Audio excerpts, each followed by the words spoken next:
कानी बहू। किशोरी लाल जी के बेटे राघव की शादी की बात जगह जगह चल रही थी, लेकिन किशोरी लाल जी को कोई लड़की पसंद ही नहीं आती थी। और उसकी एक ही वजह थी, किशोरी लाल जी का लालची होना। उनको लड़की वालों से मोटा दहेज चाहिए था और इसी चक्कर में एक दिन वो एक बहुत पैसे वाले के घर अपने बेटे का रिश्ता लेकर पहुंचे। उस आदमी का नाम था ओम प्रकाश। देखिए किशोरी लाल जी, मेरी एक ही बेटी है और मेरी सारी संपत्ति जायदाद सब कुछ मेरी बेटी नैना का ही है। पापा, नाम से लगता है बहुत खूबसूरत होगी। कितना अच्छा नाम है ना, नैना। ओ वैसे बात तो सही है आपकी। अब इतना पैसा है, जमीन जायदाद है, इकलौती बेटी, आप भी क्या करेंगे? सब कुछ उसे ही देंगे ना। बिल्कुल ठीक पहचाना आपने। बस बेटी की शादी और सारी जायदाद उसके नाम। पापा, बिना देखे हाँ कर दीजिए ना। इतना अच्छा रिश्ता फिर कहाँ मिलेगा? माला माल हो जाएंगे हम। मैं अपनी बेटी को बुलाता हूँ। अरे नहीं नहीं नहीं नहीं, आपकी बेटी का नाम नैना है, सुनकर ही लगता है बहुत सुंदर होगी। रहने दीजिए अंकल, मैं तो आपकी बेटी के नाम से ही इतना खुश हो गया हूँ कि उसे बिना देखे शादी करने को तैयार हूँ। अब तो मैं उसका चेहरा सीधे शादी के बाद ही देखूंगा। और इस तरह राघव नैना का चेहरा नहीं देखता और उससे शादी कर लेता है। शादी के बाद अपनी सुहाग रात पर जब राघव नैना का घूंघट उठाकर देखता है तो नैना की आंखें बंद थी। कितने खूबसूरत हो तुम नैना, जरा अपनी आंखें खोलकर मेरी तरफ देखो तो सही। नहीं, मुझे शर्म आती है। अरे मैंने तुम्हें शादी से पहले भी नहीं देखा, और अब अगर तुम आंखें खोलकर मुझे देखोगी भी नहीं तो मुझे अच्छा कैसे लगेगा? इससे पहले कि नैना अपनी आंखें खोलकर राघव की तरफ देखती, अचानक से लाइट चली गई और राघव नैना को पूरी तरह से देख भी नहीं पाया। अगली सुबह नैना राघव के लिए नाश्ता बनाकर लेकर आई। अरे ये क्या, आधा पराठा सेका हुआ है और आधा बिल्कुल कच्चा। ये तुमने क्या किया नैना?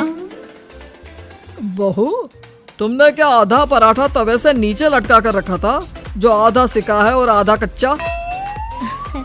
मुझे जितना दिखेगा उतना ही तो सीखूंगी ना पापा जी।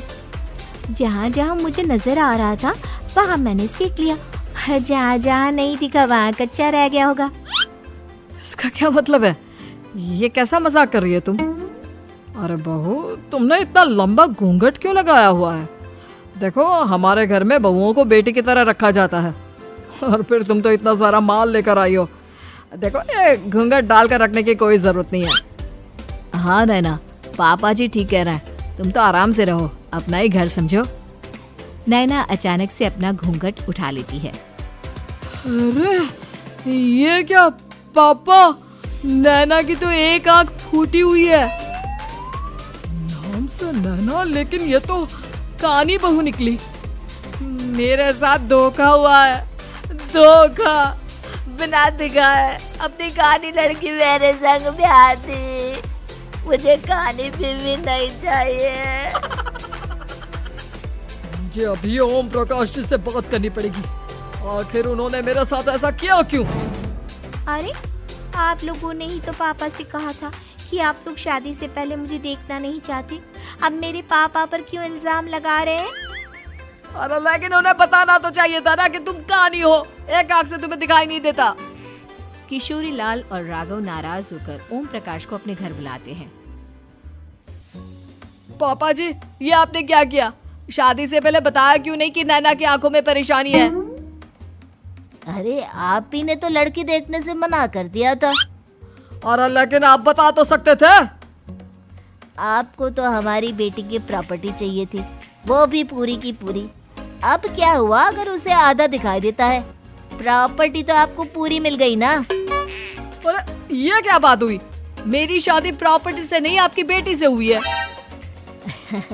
अब ये तो पहले सोचना चाहिए था, तब तो मेरी प्रॉपर्टी देखकर तुम्हारी जुबान लपलपा रही थी।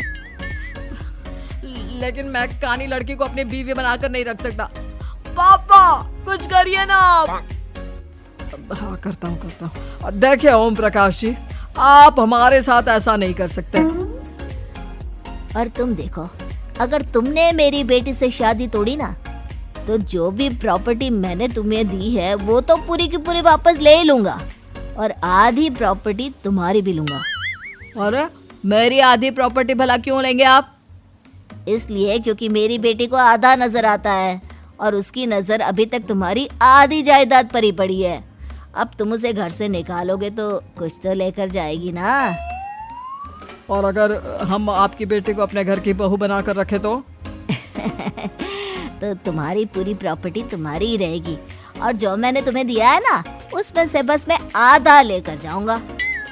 अरे लेकिन अब आप अपनी दी हुई प्रॉपर्टी में से आधी वापस क्यों लेकर जाएंगे? अगर मैं आपकी बेटी को अपनी पत्नी बनाकर रखने को तैयार हूँ तो? इसलिए ताकि भविष्य में अगर तुम मेरी बेटी को धोखा दो तो उसके पास कुछ तो रहे जो पति का हो। वैसे मेरे पास तो बहुत कुछ है, लेकिन अपने पति की कोई निशानी तो उसके पास होनी चाहिए ना। अब अगर तुमने मेरी बेटी को कानी कहा तो तुम्हें प्रॉपर्टी भी कानी ही मिलेगी, पूरी नहीं। जमाए राजा। किशोरी लाल और राघव समझ चुके थे कि वो बुरी तरह फंस चुके हैं और अब उनके पास वहां से निकलने का कोई चारा नहीं है। अब समझ में आया ना, लालच बुरी बला होती है।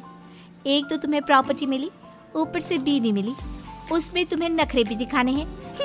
आए बड़े, चुपचाप बैठो दोनों। कुछ दिनों के बाद नैना राघव की कार लेकर बाजार घूमने निकलती है और जब कार लेकर वापस आती है, ये क्या?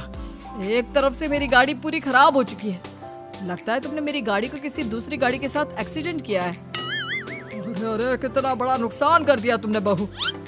वो क्या है ना पापा जी, मुझे एक आंख से दिखाई नहीं दे रहा था, सामने से गाड़ी आ रही थी। मुझे तो सिर्फ आधा ही दिखाई दिया और वो गाड़ी मेरी कार से रगड़ते हुए निकल गई। अब मैं क्या करूं बताओ? आप इसे ठीक कराने के पैसे कौन देगा? तुम्हारे पापा? तुमने मुझसे इस तरह से बात की? अभी रुको। नैना राघव की शिकायत ओम प्रकाश को कर देती है।